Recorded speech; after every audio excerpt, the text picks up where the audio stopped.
What's up everybody, welcome back to Resident Evil Did You Know? We're at number 2 now. Don't forget to hit that like and subscribe button. Thanks for watching. The original PlayStation 1 version has the basic elements of the game.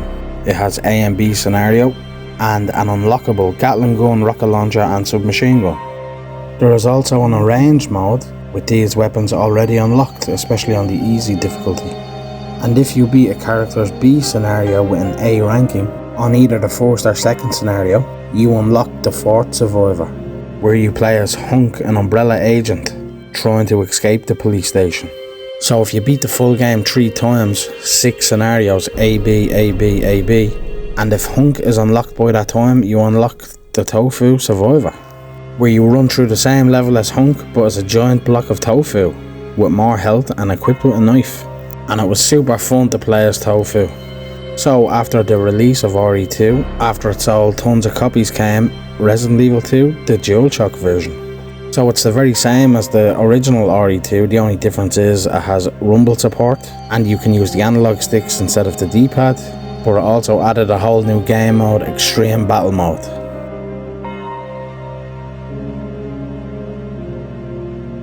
Extreme Battle Mode is unlocked by completing the full game A and B scenario on normal difficulty. So on Battle Mode you have 2 people to choose from, Leon and Claire.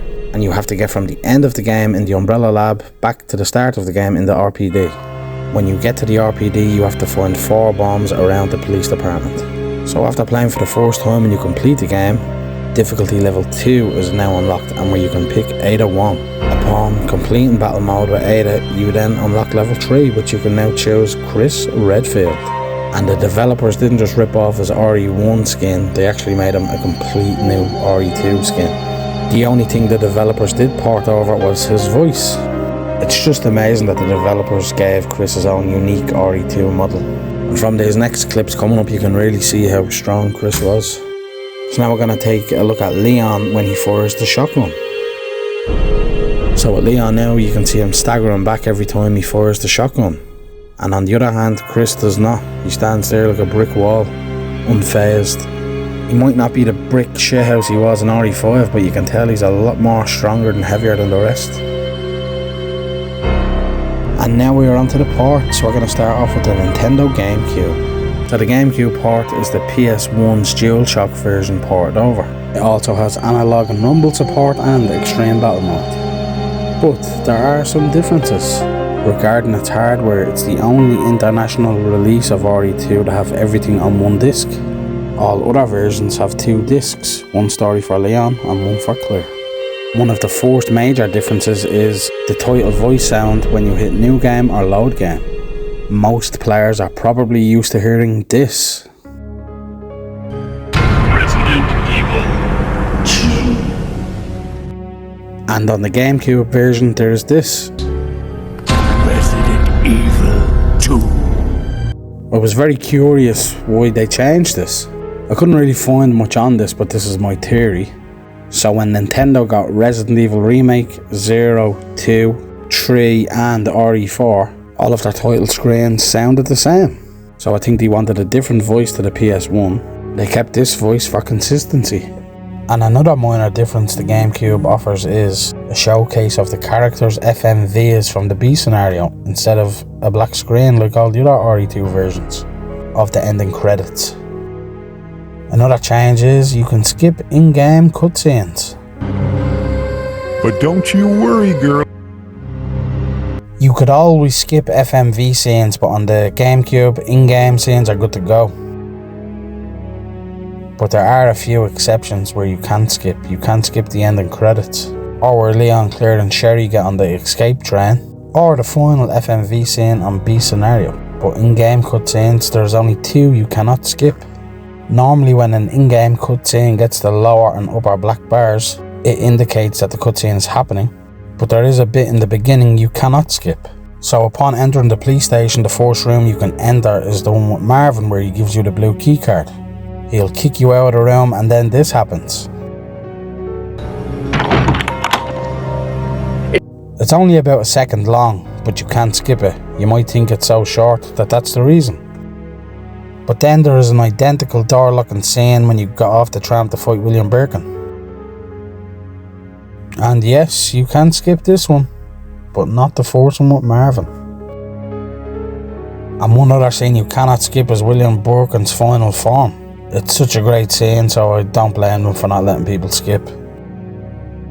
Finally, so every version of RE2 has a cheat code for unlimited ammo, but the GameCube version, that code sticks. So on the PlayStation, if you enter the code, turn off the console, back on, you have to re-enter it, but on the GameCube you do not. So on the GameCube, to turn unlimited ammo off, you have to enter the cheat in a second time. Also, the GameCube version has slightly better presentation to its PS1, and everything's on one disc, and it allows the skipping of in-game scenes, well, most of them.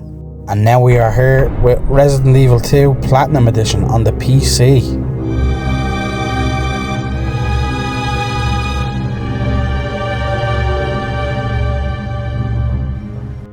So to play RE2 on the PC, you actually didn't have to install the game. But if you do install it, it will make the game run a lot smoother. Especially on 90s rigs back in the day. But with a modern PC, you wouldn't notice much. Back in the day, it was a good choice to play from the disc or install. So you can play RE2 in windowed mode or in full screen, and in resolutions of 320 by 240 or 640 by 480. And as for content, it has all the same features as the DualShock version, and the 3 levels for extreme battle mode are automatically unlocked. You can choose the 4 characters right from the start. For me, this is a big letdown, as I'd rather put the work in and grind to unlock each character as I progress, not just having everything already unlocked. Also on the PC we have the gallery, where we can check out some concept art and FMVs that we have unlocked during the playthrough, and the more times you play the game, the more art you unlock. So Leon's disc holds all the concept art, as where Claire's disc contains CG illustrations and 3D models of anything you have killed or encountered on your travels through Raccoon City. And so now we're going to look at the PC controls.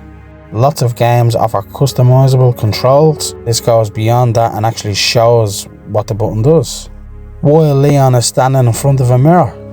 And another thing I found out with the PC version is it does not have auto aim. Therefore, aiming at zombies and whatnot can be kind of clunky on the PC. Every other version of Resident Evil 2 offers auto aim, bar the PC port. You can also use a controller if it is compatible, and in the game's reading file it actually recommends that you use a controller, because with the keyboard on RE2, depending on what way you customize each button to do each different thing, the buttons can actually overlap each other for some weird reason. Now back to the good part of the PC port. Despite all these features with the PC port, after you complete the game on normal, you unlock hard mode. And with hard mode, you might think it's a step up from difficulty, but it's actually a lot of steps. Some enemies can take an insane amount of shots to put down. And these zombies now hit like a truck. They're more aggressive and faster than usual. Health and ammo become a lot harder to find, to the point where you'll have to start avoiding enemies, rather than filling everything with holes.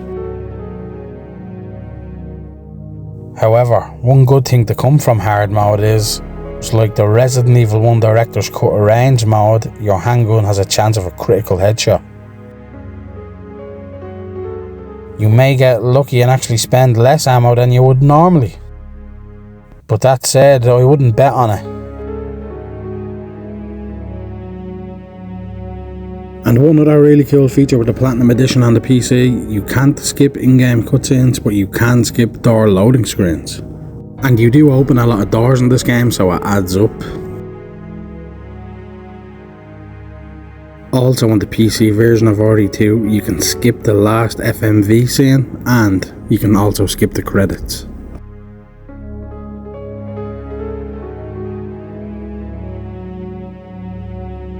Also, when you're saving your game file, you have the option to change your name, just like every other version of Resident Evil 2, or simply updating the data where your game saves, but the name stays the same. So if you are to choose the updated data, let's say you save in the sewer, but when you go to load the game, it could say that you're in the police station.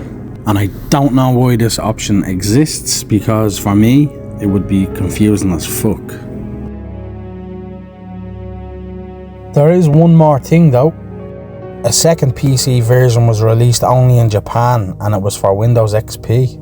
Unlike the Windows 98 version that everybody else got, it's the exact same as the original except for one difference. It runs at 640 and 480 resolution. And this version also has the best looking FMV scenes, running at a steady 30 frames per second. And just like the Nintendo GameCube version of this game, it only has one disc, unlike every other console that has disc A for Leon, disc B for Claire. So the GameCube and this Japanese port of RE2 are the only RE2 games on one disc.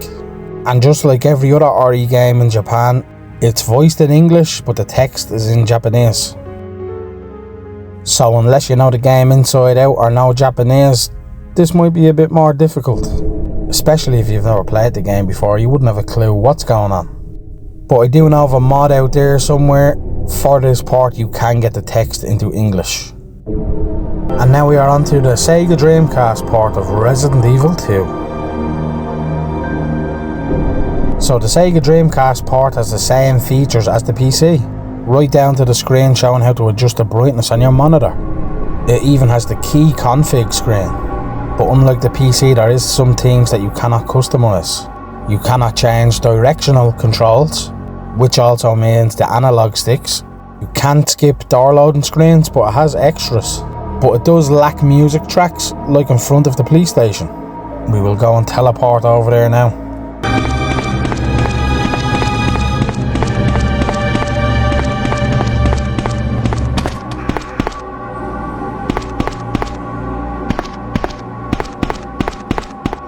And also in Marvin's office.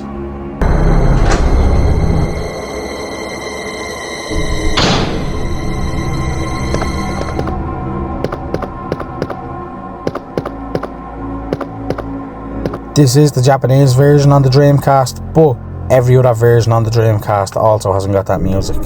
Also, the difficulty is still normal and hard, but on range mode it is Rookie, Expert and Nightmare, which I'm playing at the moment, so make sure to go check them videos out. So for some reason, exclusive to the Japanese version, Fort Survivor, Tofu and Extreme Battle Mode are unlocked on the Dreamcast, which is not the case in the European or American versions of this game.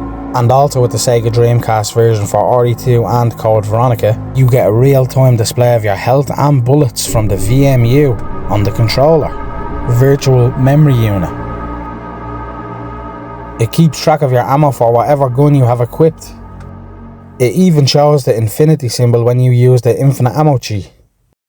This VMU is absolutely amazing, as you don't have to bring up your inventory screen if you weren't keeping track of how many bullets you've already went through. And also because it shows your health, you didn't have to bring up the inventory screen to check that either. Also, RE2 gives you hints about your health, unlike RE1. In RE1 you had no choice but to go to your inventory screen. In fine status, your character stands up straight, clutches the chest at caution, and also staggers for danger. And also don't forget, in Resident Evil 2, for caution, there is two different statuses. One is yellow, which are closer to full health, and one is orange, closer to danger. So it is still worthwhile to check on the inventory screen. But this is where the VMU kicks in and actually has a difference between yellow caution and orange caution. Now you can see the yellow caution and now we have the green fine. But when we're on danger, it blinks. And also when you are on orange caution, it blinks also, so you know the difference.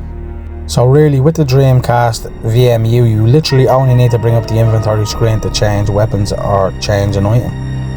Also, another thing I wanted to point out is that Resident Evil 2 in Japan, well, Biohazard 2, in Japan they got a censored version of RE2. Why, Capcom, why? Death scenes aren't as gruesome as the European and American versions. Here we go.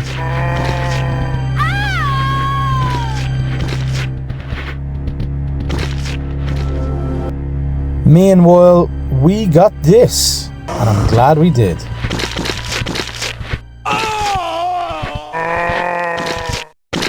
That's one hell of a difference.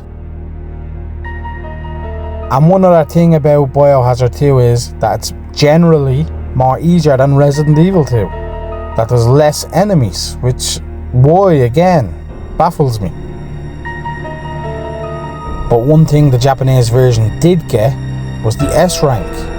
Us European and Americans didn't get that. We got an A rank. Now we are on to my favourite part of RE2, the Nintendo 64 version. And this is an absolute miracle. It has both characters on one cartridge. How the hell did they manage that? And earlier on I also said that the GameCube version and the second release of the PC port were the only ones that have both characters on one disc, but this is a cartridge, don't shoot me. However, the sound quality is notably more worse than the discs.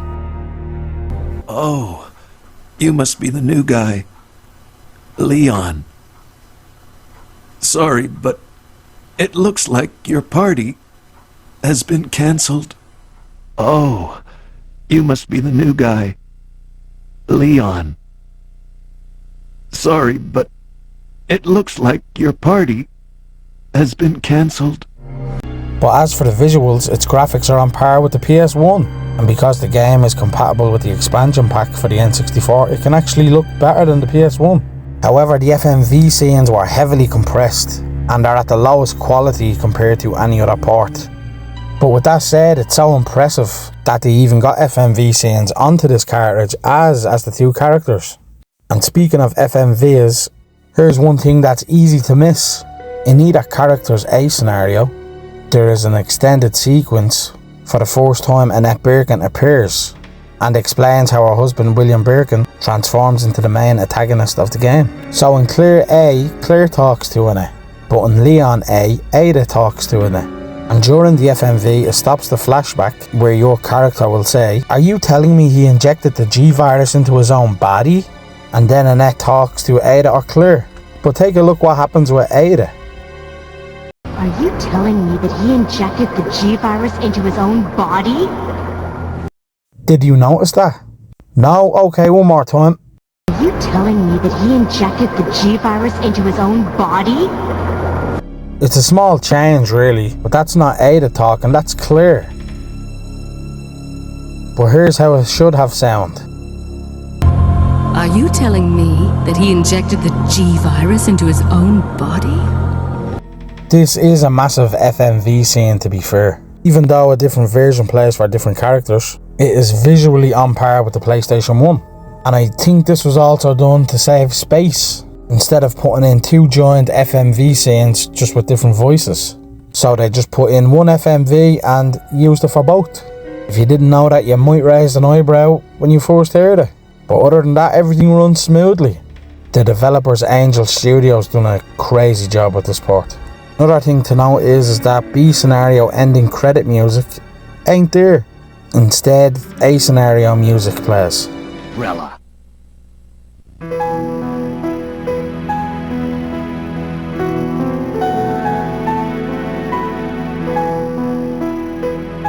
Here's what the B scenario's music is supposed to sound like. Hey, it's up to us to take out Umbrella.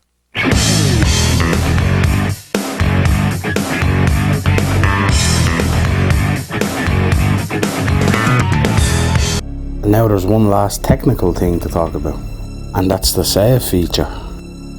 And it's that you can't delete pre-existing save files. Yes, you can start a new game and overwrite them, but once you have a save on your cartridge, it's saved forever. And technically you can't delete your save files from any version of the game, but you could always delete them from your console's memory card or VMU menu. Or if you're on the PC, you can access the folders where you put the save files into and delete them. But on the Nintendo 64, there is no memory card menu. But it is true that you can buy a controller pack that you can save the game files onto, but you cannot save Resident Evil 2 on this pack. So with the Nintendo 64, when you actually save a game, the file saves to the actual game and not the system. So if you were to buy RE2 used for the N64, it would have the previous player's save files already in it. So with Resident Evil 2 on the N64, it lacks a range mode and the battle mode. I would say just to save some more space. But to make up for not having them two game modes, the loading screens are incredibly fast.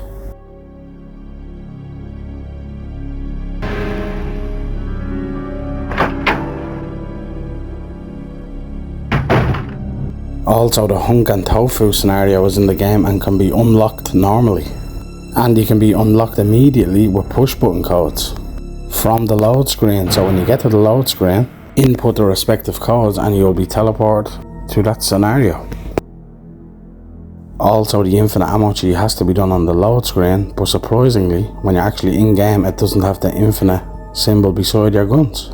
So with the infinite ammo key equipped, when you are shooting, your bullets will go down to 0, but even at 0 you can still shoot. Finally, the N64 version is the only version that you cannot turn the cheat off while in the game. On all other ports you can input the cheat at the item screen, or in the Games Cube case, the options screen, but the N64 is at the load screen. So you'd have to turn off your N64 or restart the game to wipe out the cheat. Also, the N64 port is the only port to have a push button invincibility cheat. Yes, you can actually play the game where you will not take any damage. And you can also use this cheat in the Hunk and Tofu scenario. And all cheats are activated during the load screen, so you cannot turn these off during gameplay. Also on the N64 port, when you start a new game, there is a violence control option. Low, medium or high. And you can change the colour of blood. You can pick red, blue or green. And the default colour is blue for some reason. So if you want high violence and proper blood colour, make sure to pay attention before just mashing buttons. And after finishing A and B scenario, you unlock a randomizer mode, which changes the locations of non-key items. So where you would usually find ammo, you could get a herb instead. Or you could get a red herb where you would usually get a green one. It's a brilliant idea. These should be in every Resident Evil game. It keeps the gameplay much more fresh, but my favourite addition is the EX files. Nintendo didn't get the first Resident Evil game until the remake came out in 2002, and the more PS1-ish version of the original game Deadly Silence, which came out for the Nintendo DS, which came out in 2011. So for the people that only had a N64 would have missed out on a lot of Resident Evil content, as N64 owners' first game was RE2. So the EX files connects RE2 to RE1, 3 and Code Veronica, and RE0. And Nintendo did get the RE1, 2, 3 and Code Veronica ports.